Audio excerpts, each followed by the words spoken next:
like we're not the body and we're not going to be the body. And, that's watching, deterioration take place. You see that so clearly. And so in that sense, it's really great. It's very good. But so. Yeah, that's why, like Maharaj says, it's so important to know yourself in a real sense now, so that when the body's deteriorating and all that, because as you can see, as the body's deteriorating and mind's deteriorating and all this stuff is going on, that is not the time to try to catch up. So you can't, exactly. While body identification when it's problems. Yeah. I mean, you want to have that knowledge and remaining with your selfless self, so that yes, you're observing this body deteriorating, you're observing the different things, and you're listening to the doctors speak.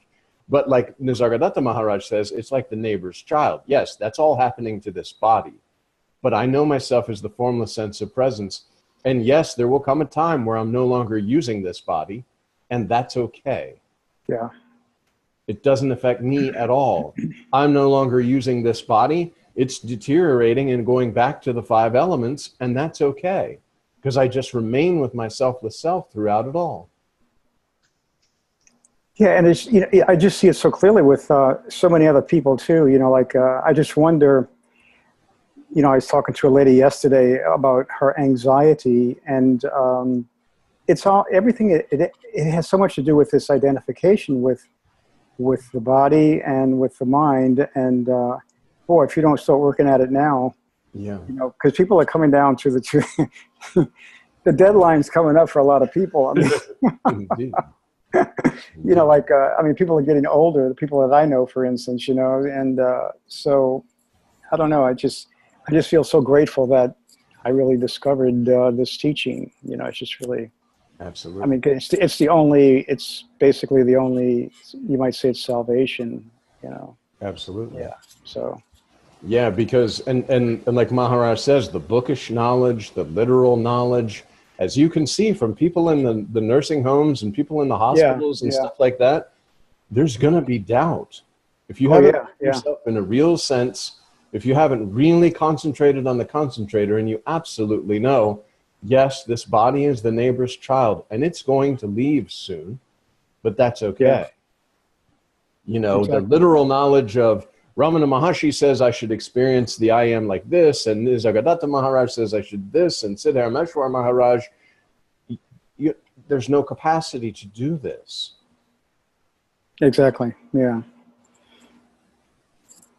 Yeah. It's just really, it's so clear. It's just so clear. Yes. And and even maintaining your selfless self while around all these other people, so to speak, maintaining selfless self through mantra, so that you're like seeing this from that place of seeing that even all of this, all these folks who are pretending and believing that they're suffering and leaving the body, it's all a projection on the spontaneous presence. Yeah. Nothing's actually happening, even though I see clearly with my physical eyes that these folks really truly believe what they're going through. It is just the selfless self. Yeah.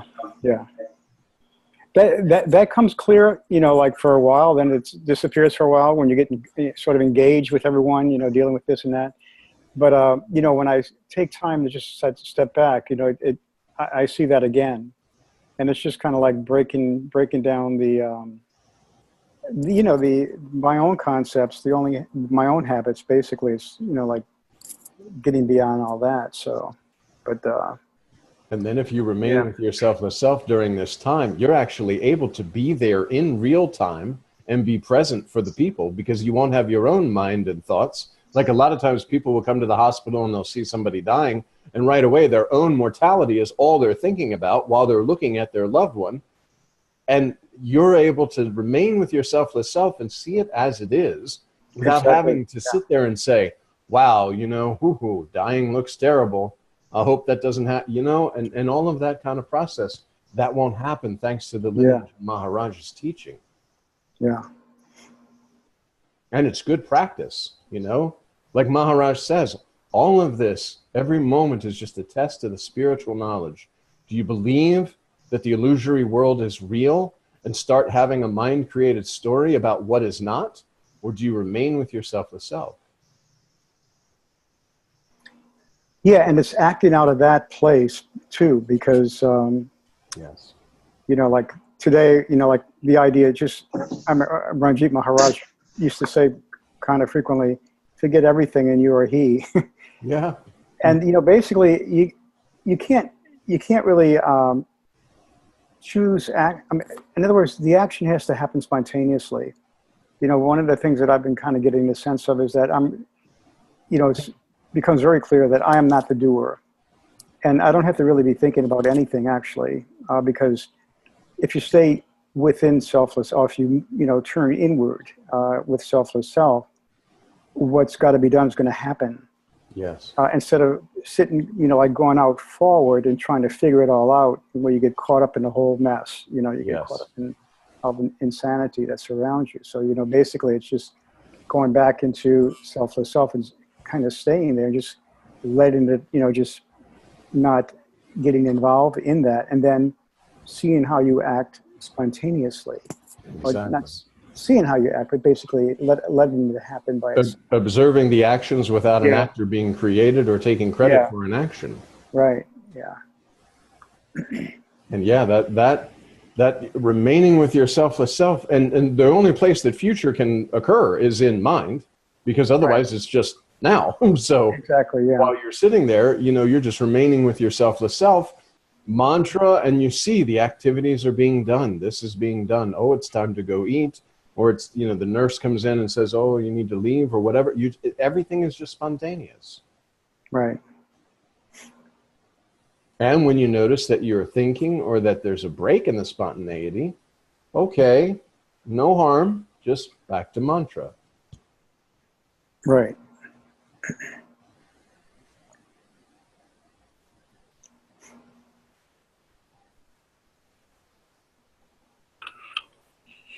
And when you're remaining with your selfless self, you see that all of this is being projected. Okay, this formlessness that I am, this sense of presence that I'm the knower of, all of this is appearing on that. It's all form, but I know myself as formless. So I can remain as the formlessness, knowing that this is projected on my spontaneous presence.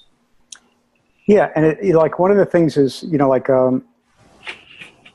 there is a tendency, it's habit, of course, but to try to figure out, well, I'm supposed to do this, I'm supposed to do that, or maybe I should do this, I should do that.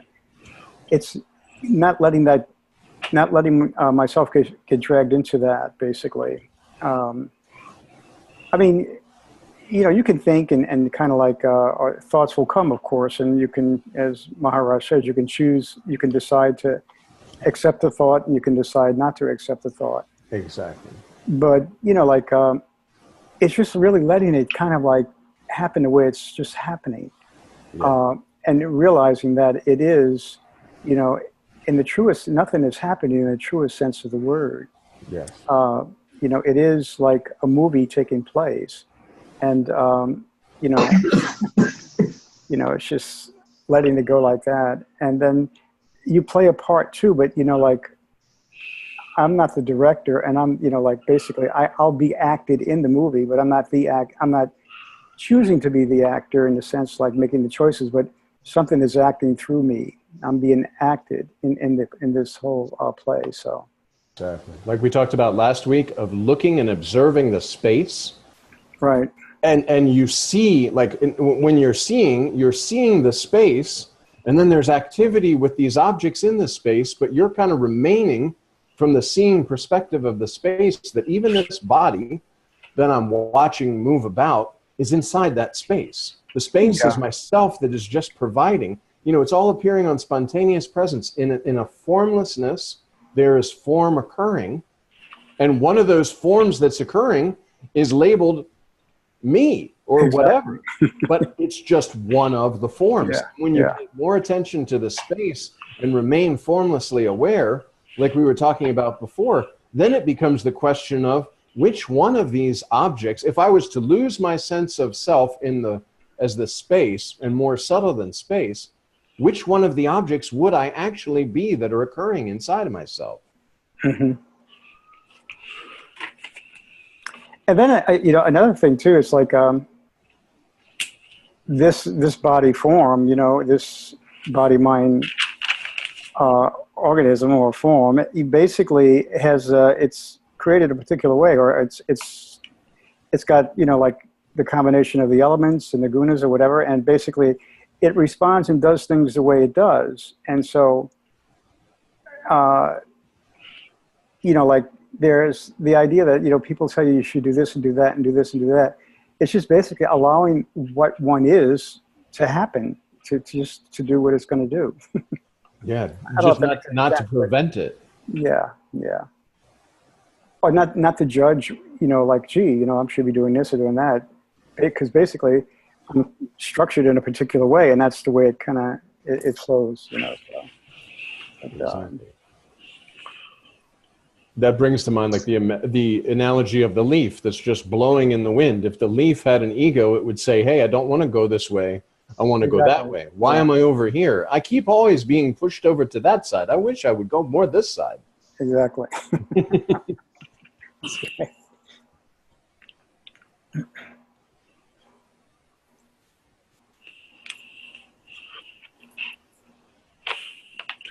Now, what you're talking about there seems to be related to the witness watching these things and not being these things, but also at the same time, somewhere there's this possible sense that I'm not fully aware of it now. I'm getting some sense of the witness, but then I guess Nisargadatta said the witness is a bridge to being everything.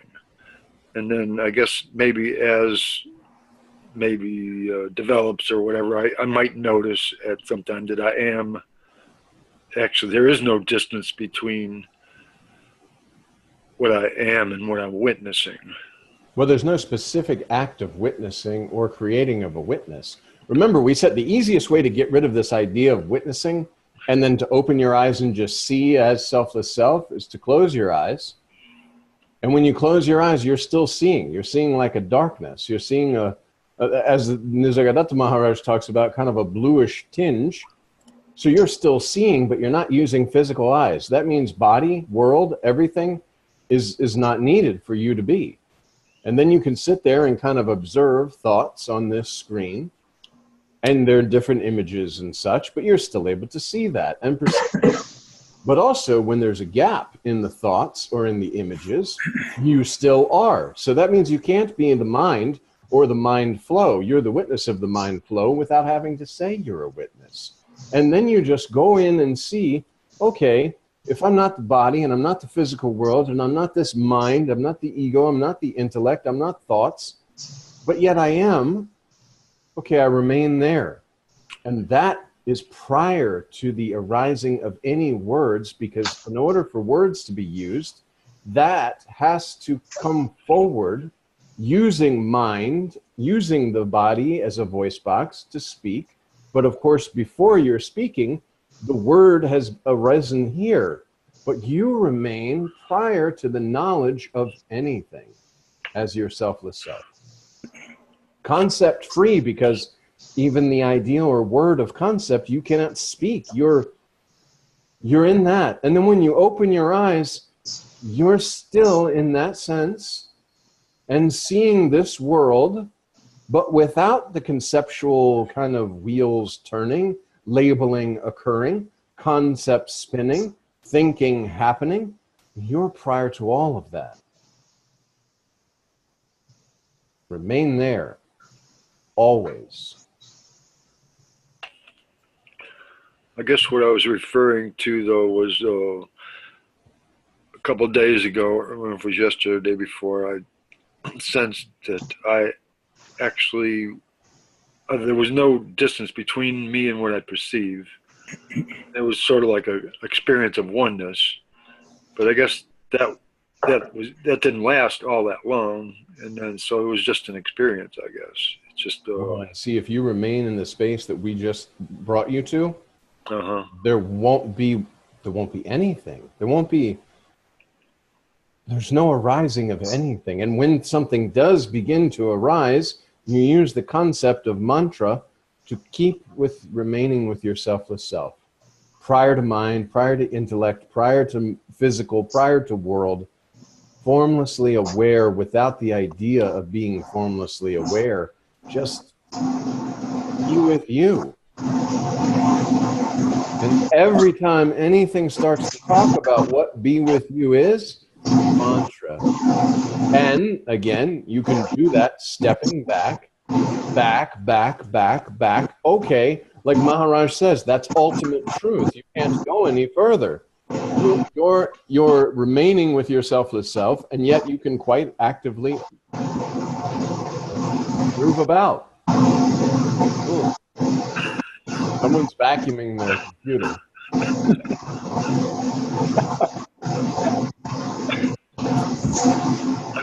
It's not coming from here, I don't think. Anybody else? Sure. Ooh. Did anyone join us recently from the Hurricaneville? I'm gonna unplug my cord, see if that's. We've got John, Kathleen, Andrew, and Trish. Hello, Trish. I'm here. Oh, there we go. Now it stopped all of a sudden. I don't know what that was. I unplugged my earphones and I plugged them back in, and you know, it's maybe that. I'm not sure if that was it or not. Okay. Yeah, technology. Indeed. But yeah, just remaining with your selfless self, and then all the activities are from that place. Then there's oneness without the concept of oneness. It's true oneness because you don't know you are. It's beyond oneness, really. I mean, the word oneness, anyway. Because you're prior to any and all everything. Just in the simple exercise, boom, boom, boom, boom, boom. Remain with that source of seeing when there's nothing to see. I had a connection with that sense early today, you know, sort of after waking up, and the thought that followed that, and this thought sort of helped me stay connected with it, was you're not going to find awareness or yourself in any of the usual things that I think about or might be attracted to. Those are just going to go on, but I'm not going to be in them, like sort of like identify with them. I'm not going to find the thought was I'm not going to find awareness or myself in those. Somehow that thought helped keep me from identifying. Yeah, that I without anything feeling first thing in the morning. Try, if at all you want to try anything, remaining there. And when the thought starts to come up that, ooh, I'm remaining in that, no, I just remain. Like Maharaj, keep quiet. He says, be normal, be simple, be humble, be always with you. Just keep quiet. A thought tries to arise. No, just keep quiet. You'll see that how long, and if you want to gauge yourself, you can do every day how long it is. And you could do this throughout the day as you're doing mantra, and there's in a thought-free existence and you're moving around. You can start to see, wow, you know, okay, I was in that thought-free state for such and such a time. Now I'm not in the thought-free state because I'm thinking about being in the thought-free state. But you'll notice that you were able to remain with your selfless self. And then, as we talked about, you'll turn up the heat where there'll be situations where you really can't remain yet because you haven't transcended the idea that they're real and that you haven't gotten rid of the pressure of their being the reality rather than you being the reality and those things appearing on your presence. Yeah, that's a good point. Yeah. Yeah, I'm not too good at. He says, Ramakant says, act like a master. Or, yes. I'm not really too good at that yet. Well, just practice. Yeah. Because that's the truth. See, You had to practice to be the false. You had to practice to be Keith. You were told that you're Keith, and then good things happen for Keith, bad things happen. And Keith is a good boy. Keith is not so good a boy. Keith is eating his vegetables, very great. So you had to practice being the false Keith. So you may have to practice unlearning these things that you were practicing by remaining with the reality, so that when these habitual habits come up, you remain with yourself and mantra through them. Yeah. Then you practice being yourself. How do you practice being yourself? You don't become anything else. You don't become a Keith. I don't have to agree with that anymore. Exactly. Keith is who?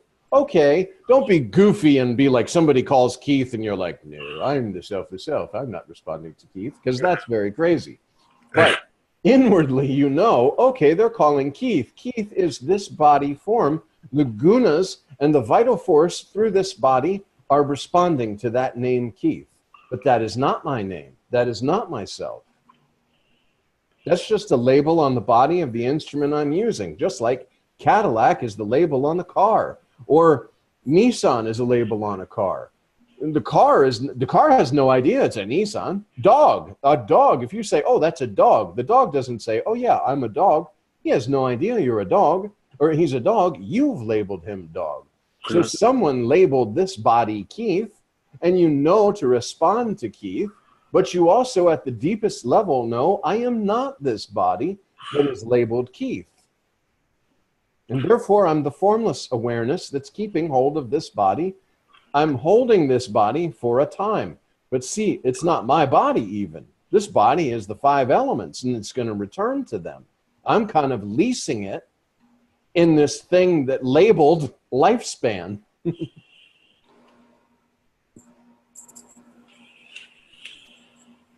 And then, you know, like while you stay there, you know, like in selfless self, everything can happen. I mean, you can go through, you know, like you can feel this or feel that, you know, thoughts can out, you know, like it's just life continues, or, you know, like the whole pattern just continues, but you just don't, you know, like, and sometimes, you know, like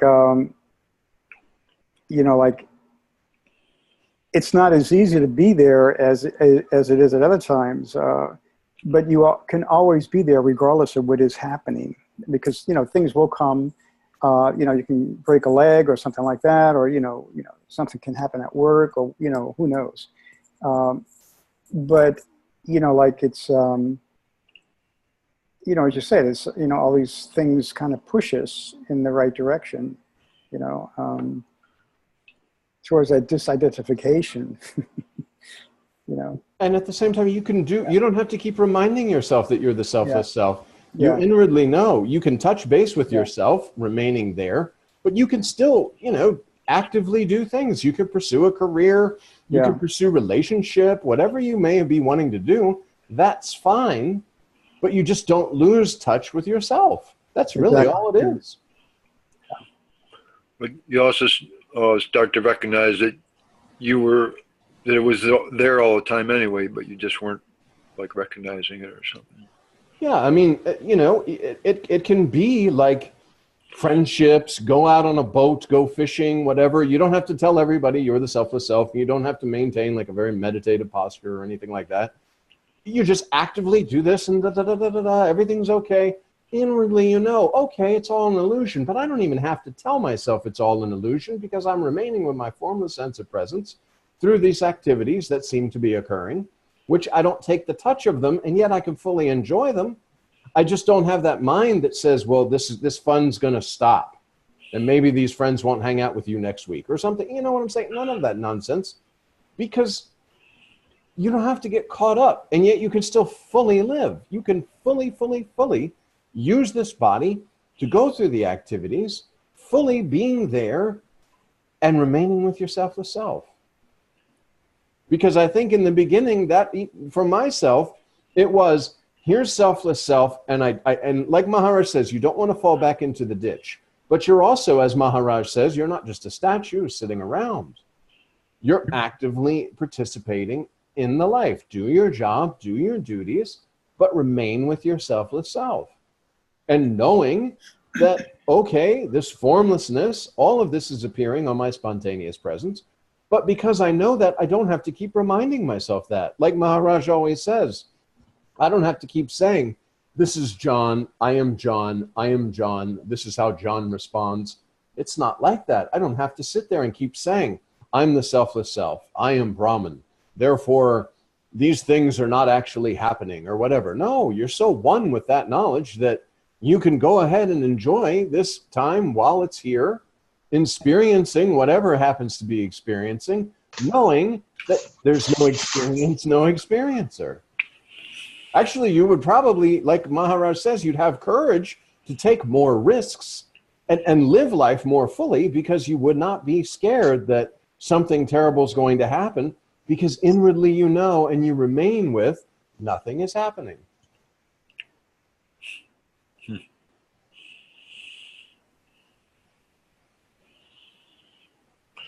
So in that sense, it might help with like addictions. Addictions are just a habitual pattern of mind and thinking that just have to be broken down or broken for a moment. Like if you use mantra when you're in the habitual pattern that's leading to you having this compulsion or this desire arising to do something, mantra allows this mind to basically work on mantra and leave this pattern or this straight line. Like a train, if it just gets, it's going and going and going, and then it has the little track or whatever, and oh, now we're over here. And you just naturally do that with mind, mantra, mantra, mantra. If I'm sitting here and I'm obsessed about, I don't know, chocolate bars, I can sit here, like actually the story that Maharaj told about thinking of monkey, where, where he said, okay, this is the realization, but you cannot think of monkey. And then, of course, monkey. Oh, man, monkey is here. Monkey's there. This water, monkey. Oh, don't think about monkey. It's not like that. So you just, instead of not thinking about monkey, concentrate on your selfless self through mantra. Invite the attention of the invisible listener that will know that this concept of monkey is something that's been added on and is not needed.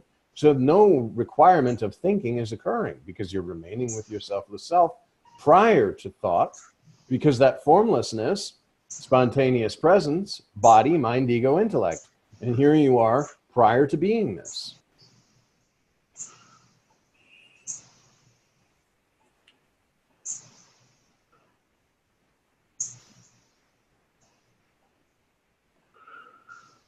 I wonder if it could be said that this awareness would help addiction in any way, or would a person who is like heavily addicted to drugs, of course they're not going to have much ability, most likely, to disidentify with who they are, but a person that is likes, say a person, I don't smoke marijuana, but a person that smokes marijuana a lot might still be able to connect with this awareness of the selfless self. I don't really know. Well, remember, illusory layers, and marijuana would definitely cause some illusory layers over your thinking, because now not only do you have this thinking and illusory layers, but you've got this smoke. Yeah. So you're pretty far away from yourself. But I kind of do that.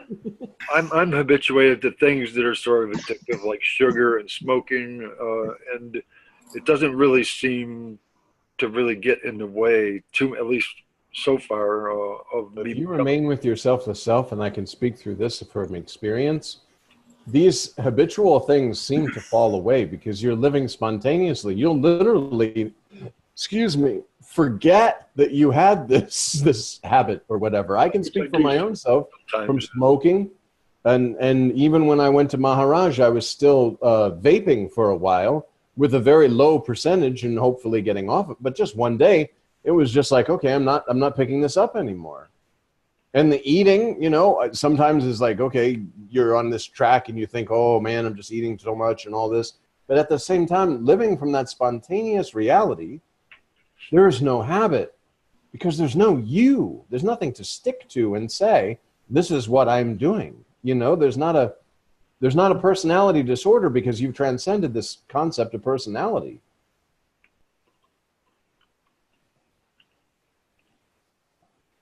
But you just remain with your selfless self through mantra. I would suggest that every time any of these, quote, habits, which is just basically the ingrained pattern of thinking, that you just mantra through that. And you'll see then that after a while of, because see, like Nisargadatta Maharaj says, there's the pain and pleasure principle. And that's immediately activated when you believe I am somebody else. I am somebody else comes along with mind, ego, intellect, comes along with pain and pleasure, you know, and comes along with thinking, so that the thinking process, when an action is used from a thought and put into action, it generates more thoughts about that action. So you get lost in this thinking process. Rather than just picking something up, using it and putting it down, you're in the thinking process of, ooh, wow, that water was really good. Next time I go to the store, I need to buy more water. And then you start thinking, you see, every thought is going to birth tiny little baby thoughts. And that's why you go further and further and further away from yourself. Nisargadatta Maharaj talks about every concept explodes a universe of more concepts and whole solar systems of new concepts. And the root concept is, I am somebody else. Find the falseness in this concept by remaining with your selfless self before this concept appears on your spontaneous presence. And no concept can appear because all the concepts are based on that root concept, I am somebody else. Again, like Maharaj says, talk to me about your formless nature. Does your formless nature, the true reality, have a problem with smoking? Does your formless nature have a problem with overeating? Does your formless nature have a problem with, like you said, the sugary snacks? It doesn't even make sense. So remain with your selfless self prior to the concept of I am somebody else arising. I without anything, just the sense of presence in which everything appears, but you remain prior to beingness, without the concept I am, without the concept I am somebody else, and knowing that even the presence is just appearing, and everything is appearing to the presence. You know, like Nisargadatta Maharaj says, this beingness is like a sense, like seeing, hearing, tasting. The beingness is the one that's acquiring all these sensory experiences, and not you. You're prior to all experience, prior to everything.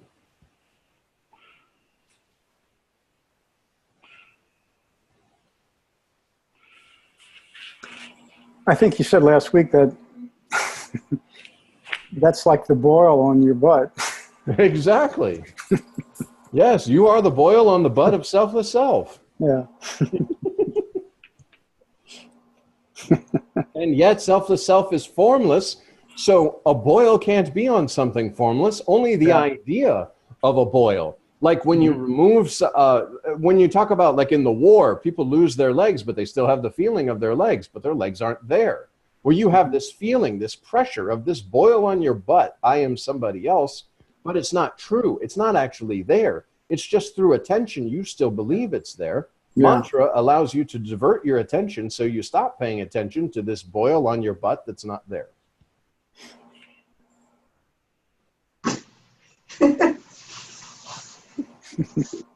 Makes us feel a little ridiculous. And just remaining with your selfless self before the concept of I am somebody else can arise, and be with you always.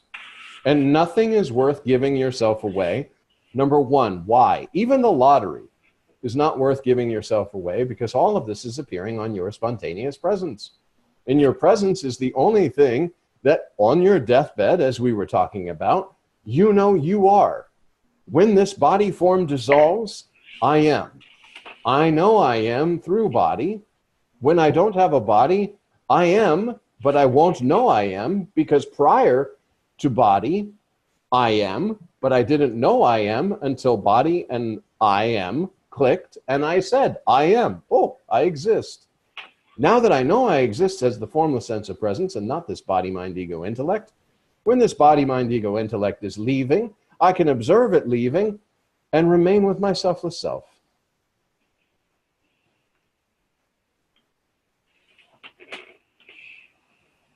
Like Nisargadatta Maharaj says, like going to the toilet. Okay, I'm leaving this body.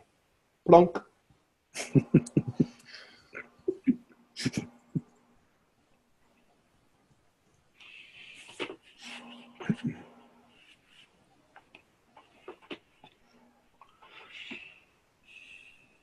But that's why it's crucial, while I have this body form, to be 100% certain, and as Maharaj says, identify myself perfectly. Yes, this sense of presence is arising of my spontaneous presence. I am the knower of that sense of presence. That sense of presence is the perfume to let me know I am. And go ahead. No, I was just going to say, it's just so clear that the only purpose for being here is to know this, really. When you look at the way it goes for everyone, basically in life, where it all ends, the only purpose for being here is just to know who we really are, to know our selfless self. There's just nothing else that's comes near that. You got to do, you have responsibilities and all these sorts of things that you need to do, kind of.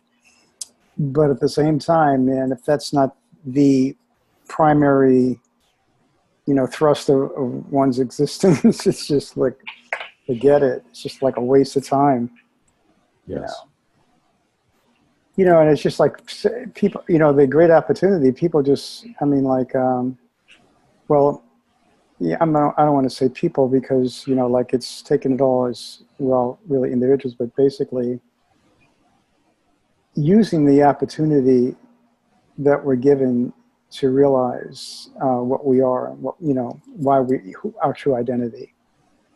And because I just see so much around that it's just, that's not the case, it's just, and again, it's not, it's, as Nisargadatta Maharaj would say, it's the impersonal functioning of the totality. So there's no value judgment that can be put on it, I guess, or no judgment, actually. It's just the way it is. I just feel fortunate that I have this inclination, that I feel this inclination to keep, opening myself to this,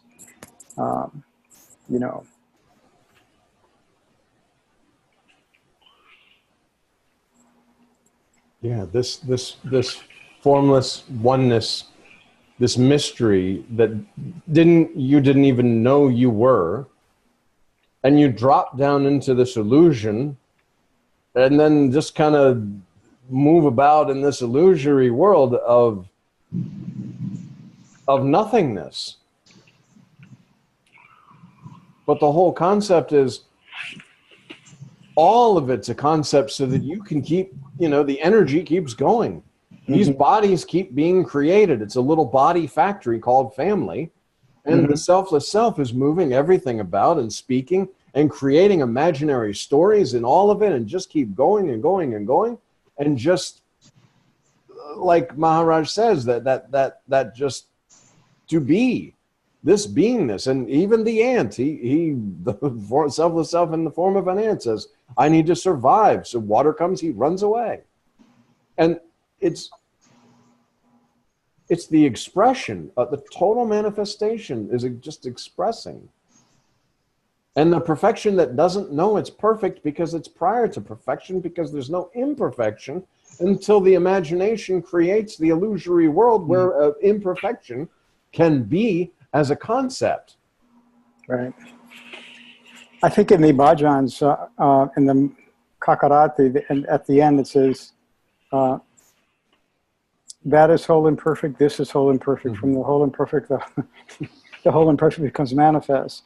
But even still, only the whole and perfect will remain. So basically, it's just that kind of idea that it is perfect. And it's just, I guess, the concepts that we have that make it seem different, of the identification that like being a somebody, if you're a somebody, then it's got to be one way or another. It's got to be kind of right for you, you might say, if it's not right for me, it's not good.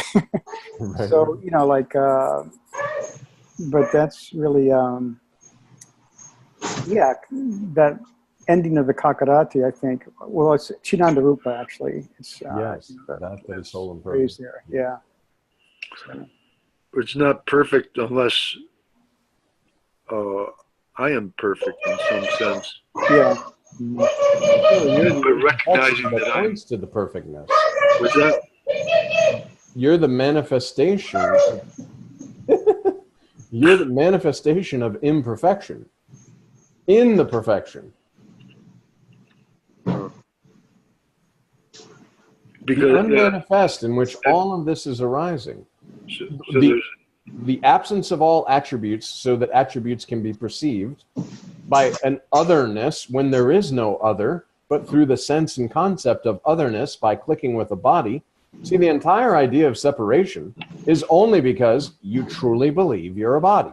So therefore, naturally, the concept of separation is there. When you understand that you're not the body, that you're all of this and clicking with this body and that body and all these bodies, and it's a one-man show, then all of that just disappears, this whole idea of separation. When I know that formless sense of presence, it can't be divided, it can't be cut, it can't be, even in this container, it can't be held. Cut this container open and everything, just like a jar, smash the jar, space inside the jar, space outside the jar. The only thing that you have that can allow you to believe in separation is identification with a specific form in this unmanifest where all these forms are manifest and moving about. So that's why when Maharaj says you have to understand, until body knowledge is completely dissolved, you're not able to know yourself in a real sense, because you'll always be perceiving through the perception of an individual form trying to get to the unmanifest, basically, rather than the unmanifest from the perceiver of this manifestation is occurring on spontaneous presence, but I'm not that. I cannot be, because this formless sense of presence, and it can't be separated. You can sit here and just feel that formless sense of presence flowing and know that when it leaves this body, it's not really even leaving this body, because this body is in you. So it's just, there's nothing. It's just your perception and belief in being a separate individual, and the idea and concept of separation as an I am somebody else then spins the entire world. You can't move about and live and believe in a world if you remain with your selfless self, because you're formless. So you're not going to move about in a form world. You'll immediately know that this form world that I'm seeing is inside myself.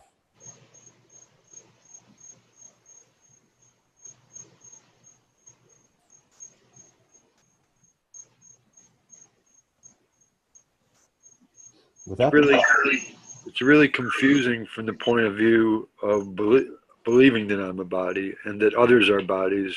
From that basis, it's extremely confusing, and because somehow there's something in me that wants to take it for granted that that's a reality, and there's a lot of people that I know that would not be able. They would just not be able to. I don't know what it was well, I guess somehow in this particular, in Keith, I was able to recognize at an early age that there's somewhere there's a land where nothing makes any difference. Or there's a reality where nothing really makes any difference because it's all like good anyway, or it's just what it is. Somehow I connected with that, and that's been the driving force, I guess, behind my search. But some people never, well, they must get a sense of that somewhere, but they just don't recognize it as being anything worth, or they might have had it and forget about it. and so it doesn't become a driving force. And then if they were like intellectually or conceptually reminded of it, they just wouldn't connect with it just because you said so, and they would just say, "Well, I'm real in this body. I know I am. I don't need any of this spirituality stuff." See, everything you just said is reinforcing the idea that you're in a body, and that's body knowledge arising. The idea is that you're not a body. You're absolutely not. And anybody who investigates this will find this ultimate truth. But the only thing that gives you this concept of separation is the belief that you're a separate body. So what helps you to impress upon yourself that you're a separate body? Body knowledge. Thinking, believing in thoughts is impressing that you have gained this knowledge. There are others who need this knowledge. You have had this experience. Others may have this experience, may not have this. But all of that is just impressions of body knowledge so that it's pushing down on you and furthering your belief in being a body. But it's also a motivation for sharing this. Well, no. Forget about shit, because there is no others. So forget about all these others that you think. We are sharing. Because they're gone. Just keep with your selfless self. In keeping with your selfless self, you can remain with mantra that erase. That's what Maharaj is saying. This is so key. Erasing the body knowledge and the illusory thoughts slowly, silently, permanently. Why do you do that? Because it's only the body knowledge and the thoughts believed in, the I am somebody else that has all these thoughts and ideas and beliefs, that's putting pressure on your belief that you're a body when you're not. You're the formlessness, the ultimate truth, invisible, anonymous, unidentified identity. But because of body knowledge, it's pressuring you to believe that you're a body. The second you believe in a body, you have got the concept of separation. Because there's this body and other bodies. Because I believe I'm a body, I also believe and see that other people are in those bodies. So instead of going through all of that, mantra allows this body knowledge to be erased slowly, silently, permanently, so you can remain with your formless nature, invite the attention of the invisible listener, and release yourself from the concept of being a body. Because as Master has said, you are not body, you were not body, you're not going to remain a body. Body is not your identity. Invisible, anonymous, unidentified identity is your identity. So this pressure of body knowledge to believe you're a body is impressing the idea of separation. Once this body knowledge is dissolved through mantra, then this pressure of believing I'm a body will also dissolve, and then there can be no sense of separation or separate anything. I am. So that I, as Maharaj says. And that's it. If you just, what was just spoken, if you just, that's it. You'll remain with yourself with self all the time, because you'll say, oh, this body knowledge is trying to impress on me the fact that I'm a body, but I've experienced myself in my formless nature. I'm not body. Master says I'm not body. So all of this body knowledge that's impressing on me the fact that I'm a body is just there so that I can have the idea of separation, so that I can believe I'm a separate individual, so that I can believe all of you are separate individuals. Once I know myself in a real sense, the concept of you being a separate individual is laughable. So the appearance of the body is a passing, it's passing. Well, that's where your idea of separation is. If this body is me, then that body's you. I mean, even if it's, I'm not, even body knowledge is what's pressing your idea that you're in a form. So when this body knowledge dissolves, you're able to know yourself in a real sense as the formlessness, and you'll release this concept of being in a body, of being a separate body. Then with the idea of separation, that's when Maharaj says, see yourself as formless and see Master as formless, and then there will be no separation. So once you've released this pressure of body knowledge trying to keep you contained, so to speak, conceptually, this is when Maharaj says, break out of the circle of illusion completely. All this body knowledge is to pressure you into believing you're a body so that you keep the concept of separation and think that there are others. Erase all of that. Mantra erases the body knowledge and allows the pressure. Then bhajans help, because as you're erasing the body knowledge, these vibrations of the mantra are shaking this belief in body apart. because you have nothing more to hold on to this idea that you're a body, because you're slowly erasing that every moment using mantra. So then the vibrations of the boom, the pressure of being a body is removed. It dissolves, as Maharaj says. And then, so that I. Oh, so that I. But appearances still appear, though, right? Yeah, but you're not concerned with that at all. Because in order to be concerned with appearances and how you relate to them, body knowledge has to come back. That's why Maharaj says you can choose thoughts that are good thoughts, different thoughts, whatever thought you want to use, put it in the moment, do your job, do your duties. You don't have to go around announcing to the world that you're this formlessness, because you're remaining in that sense of presence, and you know all of this is arising on that. And you're not allowing body knowledge. See, body knowledge is like pressuring. You're a body. You have to think about this. You have a job. You have to worry about that. No. I can do all these duties, these jobs, and have a very happy existence without having to believe that I'm a body, without taking the pressure of body knowledge to keep me contained in this little limited form when I'm totally unlimited. The only limitation is the belief in a body, which created the idea and the concept of separation, where fear immediately was, because if I'm separate, you're separate, I don't know what you're thinking because you're a separate individual that could do something apart from me, rather than me just responding to the projection and knowing that the projection is responding to me because it's all my selfless self. That's why just on the WhatsApp ashram feed, they were talking about, like, if I think evil thoughts about people, it's going to affect me because those other people are myself. I don't know that yet, but the me that knows that it is not the other person is providing the experience of I hate on you, you hate on me. I'm having hateful, negative thoughts. So don't do that, because it's all your own self. It's like if you throw a ball straight, and if I'm looking at myself in this screen and I throw a ball and boom, it hits me here, I'm like, oh snap, that really is myself over there. And that's the reality.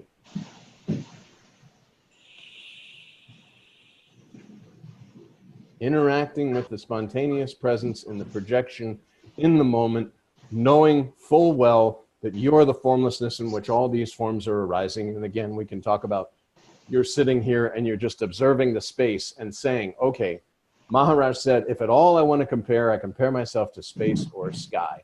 All of this is occurring inside that space or sky that I am. And remembering that body knowledge can be erased through mantra, and the only thing that's keeping me from knowing myself perfectly is the pressure of body knowledge keeping me contained in a small form. Through concept only. You're not actually contained in anything. Because you can't be. You can't be. The space can't be contained in any way. Well, one last question: if Ramakant comes to America, will he be giving bhajans this time? Bhajans, you mean mantra? Or mantra, yeah. Sorry. Yeah. And yes, he will. Yeah. Okay. If he's coming. Right now, I know he's resting very comfortably in Bede with a devotee who's a doctor, Dr. Daraj. And we're getting a few updates, seeing him like resting, smiling, which is good, because there for a while, he was not in really good shape. So we're hoping that, everything is good. But he's still resting and recuperating. If he does come to America, as it was said before, I think he said it would be him coming end of September and not really talking to people probably until October, November, somewhere in that time frame. And yes, if he comes to America and he's giving talks, he will definitely give mantra. That would be more like November or December, though. Well, again, this is speculation only. Yeah, right. Yeah. if Because it happens. I believe he probably will come to America because it's his son and he may be going to the medical places up here, but I am not certain.